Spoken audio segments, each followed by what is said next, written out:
May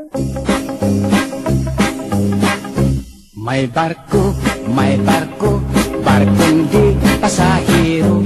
Sigig ka, aberya, kay karaan kaayo. Usakan to, kagabi sa amo na nga pagbiyahe. Daghan kami pasahero, maalim dun, maalim dun. Hala, pabor, o eskribor.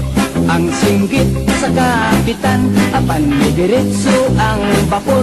Nahipulong ang tanan, di susi ugi adto sa opisya di primero.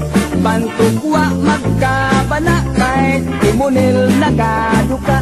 Pagluto kamo kape, matok sa hipe de biyahe. Sa kusina way ni adto, kay hubog ang kusinero. Ang sireno nagyaw-yaw, nagkurog kay gitugnaw. Namukaw sa marinero, kay gustong magparilido. Ang purser ni Soroy na, o sa tikit nangulikta. Nagkalingaw siya kithat sa pasahirang dalaga. Ipadlong niya ang boy sa kasilyas ng kukoy-okoy. Ayaw dihag una-una, magdungan kitang duha.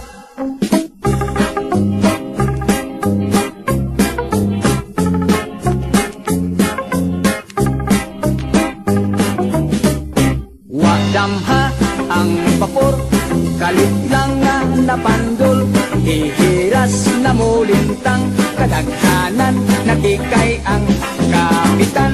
Nataranta punon sanang kitabuha. Matod ko ay kasukap kay nasangat lamang kita.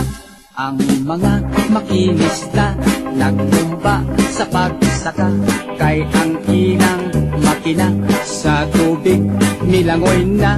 Wa na punoy esperansa, kay ang barko nabuslot na. Kinahanglan kayong biyaan og sa bote mamalhin na. Hala, buti, iyariya. Kay malulod na kita. Nagkagubot ang tanan ni adtong barkong karaan. Nagtungan kaniglukso, lakip mga pasahero. Ang bote nangabungkan, kay kabuk di ay kaayo. Ang mando sa kapitan, alam manglangoy, kitang tanan.